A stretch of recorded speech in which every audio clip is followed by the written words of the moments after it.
Hello there, welcome to this edition of Global Business Africa. It's yet another interesting day on the African business landscape. Here's what we have lined up for you. The World Bank has revised downwards its expected economic impact of the Ebola outbreak. Zimbabwe's ministers demanding reparations over losses suffered due to the EU's economic sanctions on the country. And we'll introduce you to two young Egyptian science enthusiasts who are determined to restore Egypt to its innovative ways.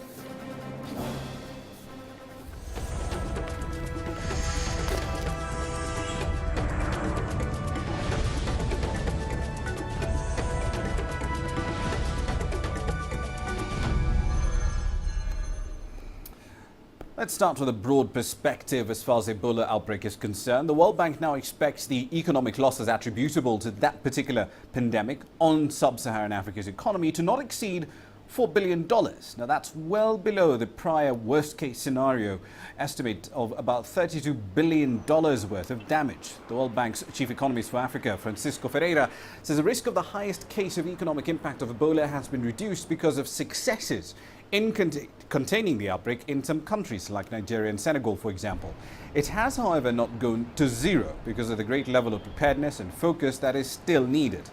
In a report issued in October on the possible economic impacts of the disease, the World Bank had said that if the pandemic spread significantly outside the core three states of Guinea, Sierra Leone and Liberia, it could potentially cost the West African region alone tens of billions of dollars in disrupted cross-border trade, supply chains and tourism as well.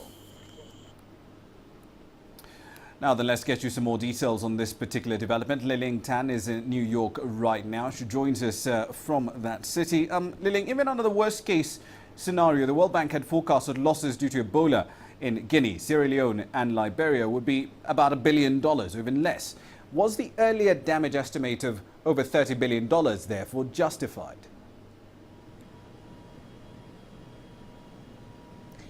Well, yes, according to the report. Now, we're hearing a lot of dramatic differences in these figures, $4 billion, $1 billion, $32.6 billion. But these are all figures that were actually contained in that report because it provided quite a wide range of possible scenarios and taking into account contagion beyond the three core countries. Now, you mentioned that the estimate for these three core countries was less than $1 billion.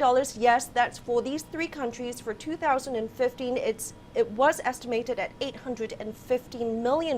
But as you also said, the estimate in the worst case scenario was $32.6 billion if the Ebola epidemic spread beyond the three core countries and further into larger economies such as, for example, Nigeria. So certainly that is at the higher extreme end of these estimates. And if you compare apples to apples, in a low Ebola scenario, as defined by this World Bank report, in which the virus is rapidly contained, the estimated loss of GDP over a 2-year period is about a little under $4 billion. It appears that now with the containment that we're seeing in Guinea and Liberia, that we're now closer to that lower, more optimistic range, and that is great news. But according to the World Bank chief economist, Francisco Ferreira, who made the latest announcement on the reduced figures, he said that this could quickly turn if there is any complacency in the ongoing Ebola effort. Indeed. Now, given that the outbreak is spread into Mali as well, but it has been contained into other countries, do we know if the World Bank has reworked its model to amend its loss forecasts? Well, no, and that is unlikely in the short term because this October 7 projections, it was quite a robust projection. It included wide ranges, as I mentioned earlier, from the worst case scenario to a more optimistic scenario, but it also took into account scenarios surrounding possible contagion to neighboring countries outside of the three countries hardest hit by Ebola. So it's unlikely it's likely rather that these scenarios, the scenario of the disease spreading to Mali, for example, were already taken into account in the October 7 projections. Indeed. Finally, Liling, there have been plenty of pledges of aid to the core three countries that have been affected, Guinea, Liberia and Sierra Leone, but exactly how much of that has already been delivered? Yes, I've just managed to look at the UN Ebola funding response, and I'm looking at the numbers here. Now, going by the United Nations Multi-Partner Trust Fund for Ebola, we are seeing as of November 11 that there has been more than $72 million committed to the Ebola funding, and out of that, that is out of $121 million pledged. So $70 million committed, and of that, $60 million has already been deposited. And of course, we heard earlier previously from the UN Secretary General that the UN Ebola response needs a little bit under $1 billion to fight the epidemic. Indeed, a drop in the ocean all the same. Thank you very much for that. That's Lillington live in New York. Now then, let's take you to Zimbabwe. The tourism minister there, Mr. Walter Mzembe, claims the EU's sanctions on the country have cost the economy about $100 billion in potential revenue. And now he wants the EU to provide financial assistance to help the country rebuild its economy. While the EU has started to relax sanctions on the country progressively, and next year it will actually start giving direct aid to the Zimbabwean government once again. The tourism minister says Zimbabwe deserves reparations, as happened with Germany and Japan after the Second World War. Here's Farai Makutuya with more. Though meant to target only ZANU-PF top officials, the sanctions dealt a huge blow to the whole economy. Last year, I met up with the refrigerator manufacturer whose order book shrunk from 30,000 units a year to less than 1,000 after his company was frozen out of export markets. But there are reservations over the $100 billion estimate, especially since government has a pending lawsuit against the EU where it's seeking only $42 billion in lost revenue. I don't think the cost is that high. Do you know what I mean? It's difficult to quantify because it's an opportunity cost. You know, it's just a thumbs up, really. You know, and I mean, Zimbabwe was not even up to that level of GDP. Even the projections for the next 10 years, all things being equal, we wouldn't be a 100 billion economy at this rate. The EU has lifted all trade embargoes, and it's opened the door for the bloc to openly finance Zimbabwe government projects again. The United States, however, maintains sanctions on Zimbabwe which bar any US businesses to trade with the country. And that's still a major hurdle that stands in the way of full economic recovery here. However, there are some who believe the sanctions have been a convenient scapegoat for government which should have developed local competencies to bust them. Some countries, when they have sanctions, they actually refocus internally and develop the economy internally. That is what happened during Ian Smith. It is unlikely Zimbabwe will receive any form of compensation from the EU, and that's a fight that many ordinary Zimbabweans are not interested in. Their main concern is the fact that now the sanctions have been lifted. Will that result in a change in their lives? Farai Makutuya, CCTV, Harare, Zimbabwe. Well, in East Africa, Kenya is seeking to jumpstart foreign direct investment flows into its economy with a raft of radical changes that aim to entice international investors like yourself to come and put your money here. Unveiled at the ongoing Kenya International Conference, the changes do include an enlarged one-stop investment center that's designed to facilitate investment flows and a new initiative that will enable investors to deal directly with the 47 county governments. This event is themed Invest in Kenya, the hub of East and Central Africa. The conference is a platform that aims to showcase investment opportunities and also put international, regional and national investors in the same room with the country's leaders to discuss and exchange ideas that should lead to the increase in private investments in the country. Investment is key to our economy. Without it, we cannot create the jobs that will sustain our young men and women or relieve the poverty that still disfigures the lives of our people. That is why my government is so assertively marketing the country and working to remove all obstacles that stand in the way of productive investment by investors, both local and international. The region is secure. Growth is up between 4 and 8% per annum. NTBs are down, maternal mortality is down, infant mortality rates are down, education levels are up. Every indicator that you would like to see going up is going up, and every indicator that you'd like to see going down is going down. Mr. Tashima, thank you for your time. Let's start with your report. It has a fairly strong emphasis on security issues, security concerns, and a lot of the issues that have been covered in Kenyan media of late have been around security. What's the perception about Kenya's handling of internal security matters based on the research you've done? Well, the research in the report, Kenya 2014, provides a holistic overview of what's going on in Kenya's investment environment. We're looking not just at the opportunities for potential investors, but also the challenges. And certainly, as you point out, security perceptions are one of those. I think for foreign investors, one of the big challenges is really sorting through the wheat from the chaff and deciding what sort of risks are actually real and pose a tangible threat and which aren't. You've also pointed out in this report that it's also an opportunity as well, because we've also seen quite a few companies coming into the security space. Eric Prince, for example, did actually buy out 2 aviation companies the other day. What are the other opportunities at play here as far as security is concerned? Well, certainly there's a lot going on in that space, particularly as you see new infrastructure being rolled out in new areas. So with the LAPSET project, for example, which will extend port and pipeline infrastructure through areas and counties where previously there wasn't that sort of development, that level of infrastructure.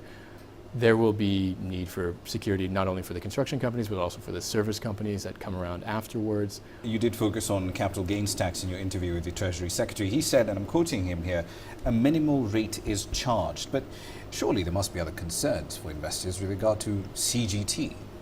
Well, I think capital gains tax, again, when you're considering a new market to invest in, and the vast majority of our subscribers are foreign investors who may have assets here or may be looking to invest here, the capital gains tax is one of sort of many taxes, fees, and royalties that are levied, and sort of one of many things that they consider. I think if you take a step back and look at Kenya, particularly in a comparative sense, certainly there's a lot of debate going on about the capital gains tax and its impact, but I think if you take a step back and look at Kenya in a comparative sense in terms of the fiscal burden that companies have to deal with here, as well as the other maybe more intangible factors that they have to deal with in the business environment, Kenya provides a very competitive and compelling argument for investing here. But has the communication between government and the private sector with regard to the introduction of CGT been adequate? I mean, we've had concerns from individuals who've been to the studio who've said, look, we're not sure if it applies entirely to just real estate or something else. We're not sure if it's going to be indexed. That's another concern people have. Surely these did crop up as well in the course of the research. Certainly, and I think the communication aspect is key, again, not just for the capital gains tax, but also for a lot of the other reforms that the government's considering. We've seen debate and concern over changes in the mining sector, for example, to the royalty regime and taxation regimes there.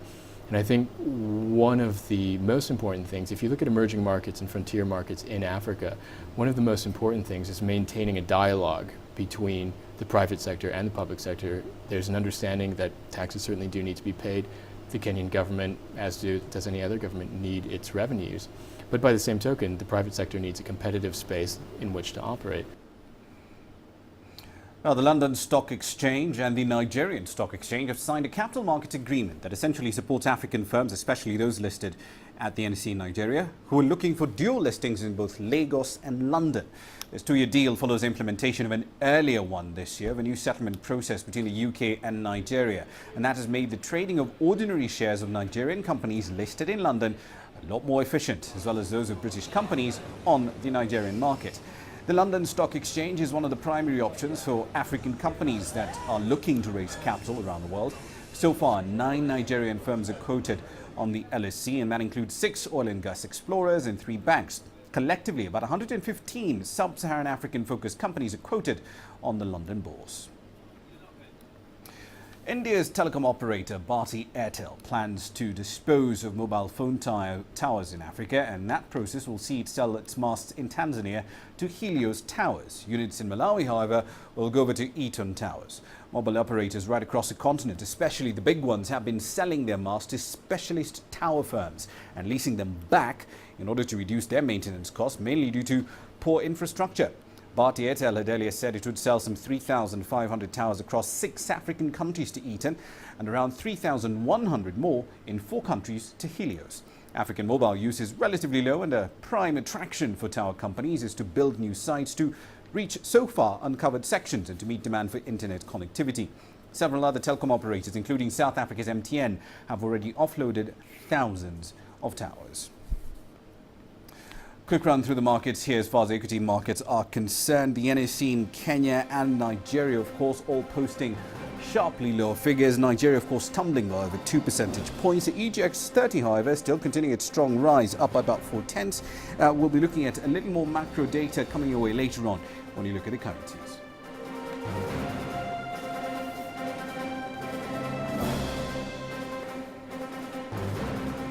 Plenty more news coming up. We'll be looking at the reconstruction of Aba Samuel Dam in Ethiopia when we come back. And we'll also be sampling the gains of a recent trip to China by businessmen from Johannesburg.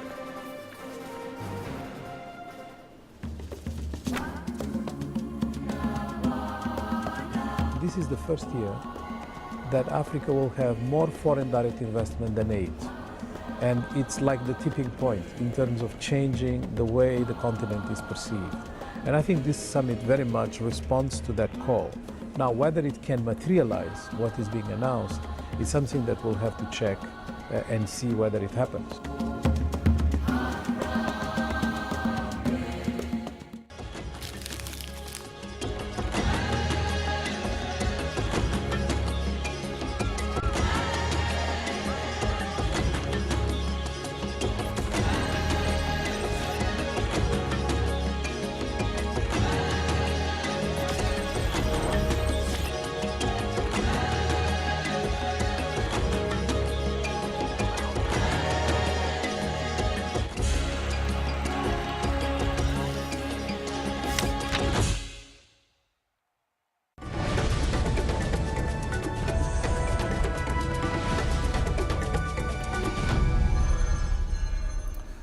Welcome back to the program. You're watching Global Business Africa. Now, reconstruction work has started at the Aba Samuel hydropower plant in Ethiopia's capital of Addis Ababa after the country secured a $17 million grant from China to refurbish the hydropower station, which was last used in the 1970s. Aba Samuel was the first hydropower station to be set up in Ethiopia, but has not been in operation for over 40 years. Years of poor maintenance and later neglect left the station in deplorable state. A grant close to 16 million, close to 17 million USD or 95 million RMB has been obtained from government of China for the rehabilitation works that includes dam maintenance, installation of 4 units of turbines and generators, new penstock and other electromechanical, HSS and civil works. The power plant is projected to produce 6.6 megawatts of electricity from an original generating capacity of 6 megawatts when Italians put it up in 1936. This is the largest single project using Chinese grant since the establishment of our diplomatic relationship. Just now I told the state minister the project is a little bit smaller, but it's important. Huadong Engineering Corporation of China will be doing the rehabilitation works, and already over 500 jobs have been created on top of the Chinese expatriates involved in the renovation. Now, the recent South African business trade mission to China was aimed at rebalancing trade volumes between these two economies. In 2013, trade amounted to about $19.2 billion. The balance of that, however, was skewed firmly in China's favor. Part of the trade mission was to seek new partners and to look for potential investors in South Africa. Angelo Coppola spoke to one business owner after he returned from that trip. For companies operating in the mines and power stations, it's important that the right partners can provide the right equipment and parts at the right price and quality. Trade missions allow potential partners to meet in one location. This one benefited me in such a way that I managed to find other manufacturers, because the challenge was it was not easy to know, because China is big and some of them are scattered all over. While finding technology partners was a key consideration, this South African business was extending its vision and looking for something slightly different. This trade mission enabled us to find the right people where they are situated, and also potential investors, which was the main thing that made us to consider going to this mission. The challenge facing most businesses is that while they do some of their research online into potential partners, it's more important that they meet people face to face and understand their capabilities and expertise. We are in engineering. Obviously, if something goes wrong at the mine or at a power station, that product gets investigated and one has to take responsibility. So if you are dealing with an agent, it becomes a big challenge. In this high technology sector, it's also important that relationships are a two-way street, with some form of transfer taking place. It was worth it. And most importantly, we managed to see how they do things. And the most important thing is technology transfer. We managed to find some partners in that line, and we are very much interested to collaborate with them. The trade mission had another positive spin-off. The Vice President of Sichuan China Council for Promotion and Investment, Mr. Su Hongyi, committed to bringing Chinese businesses to South Africa next year to look at increasing trade and investment. One focus area will be the special economic zones that have been created by the DTI, which includes the recently announced zone on the Platinum Belt near Rustenburg. I'm Angelo Coppola for CCTV. Now, of course, the narrative around commodity prices is focused mostly on oil. It's not been doing particularly well. However, it's gotten a bit of a bounce of late, especially of comments from Libya's OPEC representative. US and Brent crude up about 1 percentage point. What is of more interest, however, is the effect on economies like Ghana. Its budget numbers have just come out. It's targeting a lower fiscal deficit of about 6.5%. And on top of that, it's imposing a special petroleum tax of 17.5%. Some interesting numbers out here. We'll see how they balance the numbers a little later.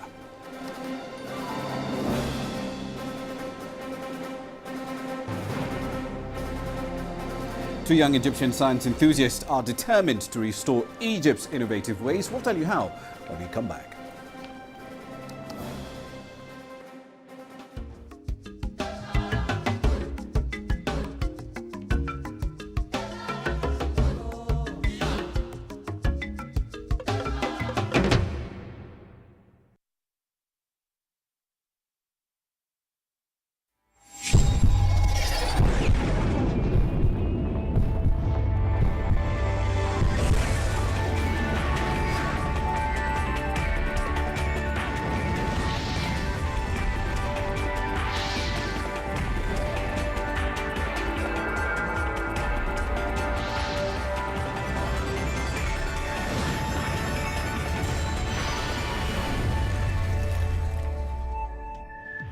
Biz Asia. Asia means business.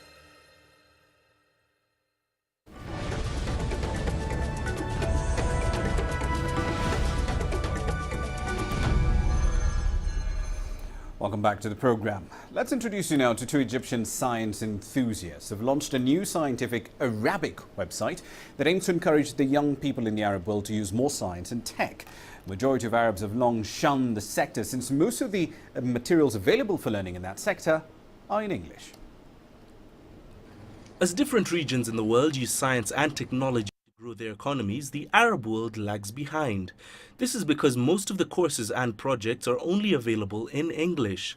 But two young Egyptians are now hoping to change that with the creation of a new Arabic science website. Our project is called Haga Mofeda, something useful. It is an online website that posts the latest science and technology news. The idea behind this project is that it is an initiative by us to reach people who would rather read in Arabic than in English, especially when it comes to complicated science topics. So we are trying to provide for them a good tool to stay updated with modern scientific developments. Although there are an estimated 300 million Arabic speakers in the world, analysts say that Arabic content on the web is only 1% of the global content. But in recent years, many websites have begun translating their content into Arabic. I personally really see it as something useful, because we don't care about science as much as we used to. Like back during the Islamic era, where we were very developed in the field of science, because the people in the street cared about science. But now, this is not the case. So the website will transmit this information in a certain way and fast. And those who want to read more will find a quick source for this information. I think this will help make people aware that science is important. The poor state of science in the Middle East, especially in Arab countries, has been plunging over the years. About 0.2% of gross domestic product in the region is spent on scientific research compared to 1.2% worldwide. But Arab scientists say the first step towards change have already been taken, with many countries doubling their output of scientific research papers over the past decade. Mahia Mutua, CCTV. As more and more tourists choose to visit Uganda, the country has no option but to get creative. Walter Wandera, former motorcycle taxi rider, is pioneering a new use for boda bodas. That's the name for the local motorcycle taxis over there. He and his growing team of riders take tourists to historical sites in various parks far quicker than a car can ever hope to. Michael Baleke has more. Visiting a big, bustling African city like Uganda's capital Kampala is not always easy, and finding the best way to get to the right spots without being ripped off can sometimes be tough. Now one man is looking at a new use for boda boda, the local taxi motorbikes. Walter's Boda Boda Tours offers an alternative way for tourists to see all the sights. The reality is, when you sit in a 4x4 and go in the national parks, you're doing stuff that every tourist does. But you also want to go off the beaten track, you know. That's what makes a difference. And also, on the border, you're not like stuck in the traffic. You're going to see the whole Kampala in one day. Walter's Boda Boda tour of Kampala takes about 3 to 6 hours, covering 200 square kilometers of the East African capital. Perched on the back of the bike, tourists visit sites like the only Baha'i temple in Africa, the Gaddafi Mosque, built by the former Libyan leader, the King's Lake and Palace, and most popularly, former Ugandan President Idi Amin's torture chambers. The tour is already getting rave reviews, with Kenya Airways magazine listing it as one of the top 100 unforgettable experiences in the world. So it was a really great tour. I think it was like a really unique way to see Kampala, because you're seeing it the whole way, even when you're driving. Like, he's telling you what you're driving by and past, and so that's really cool. It was definitely a good value for my money. If not, I think I got even more than what I paid for. So currently, Walter's cyclists handle between 3 to over 10 clients on a daily, each paying around 30 to 40 US dollars. For those working as one of his tour guides, the work is far more lucrative. When you go and work, you are sure you are going to get some money, which you are not expecting when you are doing a normal business. Because here you can get like about 50,000, 60,000 per day. The attraction of a higher income means many boda boda drivers want to become a guide.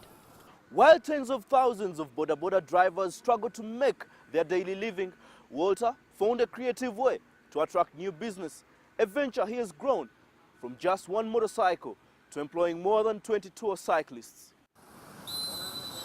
Although the bikes offer a quick way to view the sights, boda drivers are also responsible for most road fatalities in the country. But Walter insists he makes safety a priority. At first, I was a border driver in Kampala, but I was considered to be the safest border driver at that time when I used to carry 2 helmets, and I was driving slowly, below 40 kilometers like we still do right now. Wandera hopes to grow the motorcycle business to include other towns within the East African nation.